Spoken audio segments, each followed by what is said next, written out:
ఇంత అభివృద్ధిని మనం సాధించగలిగామంటే ప్రతిసారి కొన్ని చీకటి రోజులు వస్తాయి ప్రతి ఒక్కరికి.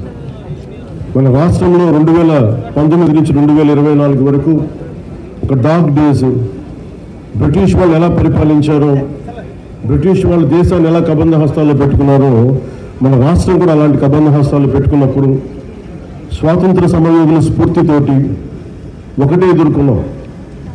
బ్రిటిష్ వాళ్ళు నేర్పించి వెళ్ళిపోయింది మనకి డివైడ్ అండ్ రూల్, మనం విభజించండి పాలించండి అని. లా అండ్ ఆర్డర్ చాలా బలంగా ఉండాలి. లా అండ్ ఆర్డర్ బలంగా లేకపోతే వచ్చే దుస్థితి కానీ పెట్టుబడులు రావు. ఉదాహరణకి ఉత్తరప్రదేశ్లో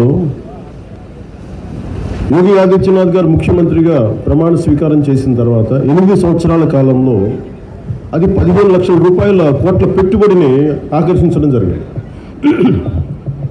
దానికి కారణం అంతకుముందు ఒక అన్రూలీ స్టేట్గా ఉండేది. పెట్టుబడులు రావడానికి సాహసించేవారు కాదు. కానీ ఆయన రాగానే ఆయన పెట్టింది లా అండ్ ఆర్డర్ చాలా బలంగా ఉండాలి. దానివల్ల ఈరోజు వాళ్ళకి 15 లక్షల పెట్టుబడి వచ్చింది. అలాగే ఆంధ్రప్రదేశ్కి లా అండ్ ఆర్డర్ చాలా చాలా క్లిష్టమైంది. అలాగే భవిష్యత్తుని పదే పదే ఈ కూటమి ప్రభుత్వం దశాబ్దాలు ఎందుకు ఉండాలి అని అంటున్నానంటే సుస్థిరత ప్రజలకు ఇవ్వాలన్న ఒక ఉద్దేశం తప్ప పదవుల్లో కూర్చొని దీన్ని ఎంజాయ్ చేయాలి లేదంటే దీన్ని ఆస్వాదించాలన్న కాంక్ష ఎవరికి లేదు. కానీ ఈ దుస్థితి నుంచి, ఎందుకంటే అనుక్షణం ప్రతిపక్ష నాయకులను చూస్తూనే ఉన్నారు. వాళ్ళు గెలిచినప్పుడేమో ఓటు చోరీలు కనిపించాం వాళ్ళకి. గత ప్రభుత్వంలో కూడా చూసాం. 2019లో వాళ్ళు గెలిచినప్పుడు మేము ఎక్కడా మాట అనలా. ప్రజలు తీర్పు ఇచ్చారు, దాన్ని గౌరవించాం. 2024లో 151 సీట్లు కూటమి ప్రభుత్వానికి ఇచ్చి 164 కూటమి ప్రభుత్వానికి ఇస్తే సడన్గా వారికి ఏమనిపించిందంటే ఇది ఓట్ల గురించి మన ఓటింగ్ మెషిన్లో తప్పంటాం. అంటే గెలిచినప్పుడు ఒక న్యాయం, ఓడిపోయినప్పుడు ఇంకో న్యాయం. ఇది జాతీయ స్థాయి నుంచి రాష్ట్రం వరకు ఒకటే విధంగా నడుస్తూ ఉంది. భారతదేశపు అభివృద్ధిని చూడకూడదనుకున్న దేశాలన్నిటికీ కూడా అంతర్గతంగా అస్థిరత సృష్టించడం వాడి విధానం. మనం దాంట్లో అంతర్జాతీయ కుట్రలో భాగంగా చూడాలి ఇదంతా.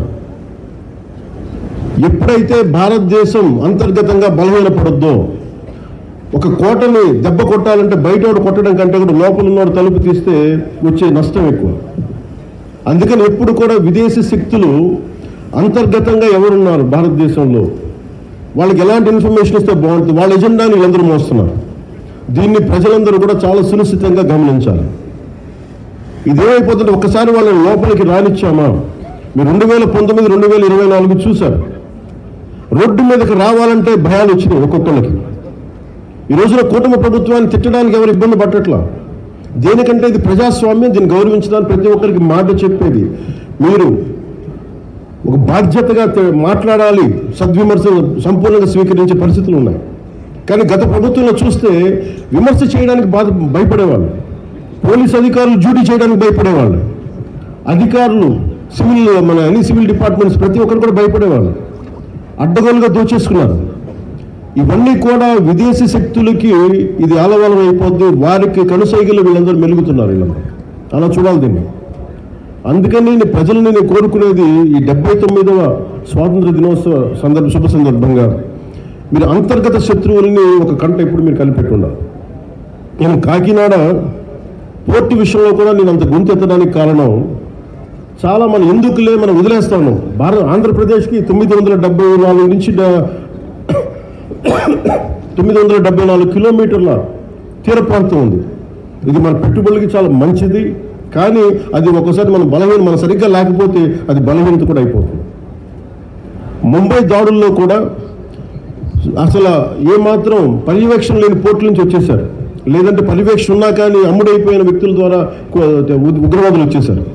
బాంబే దాడులు కానీ ఆర్డెక్స్లు వచ్చేసినాయి. ముఖ్యంగా ఆంధ్రప్రదేశ్ తీర ప్రాంతంలో పోలీస్ శాఖ చాలా బలమైన దృష్టి పెడుతుంది. ఈ 79వ స్వాతంత్ర దినోత్సవ సందర్భంగా మరోమారు మీ అందరి శుభాకాంక్షలు తెలియజేసుకుంటూ సెలవు తీసుకున్నాను. జై హింద్. Thank you.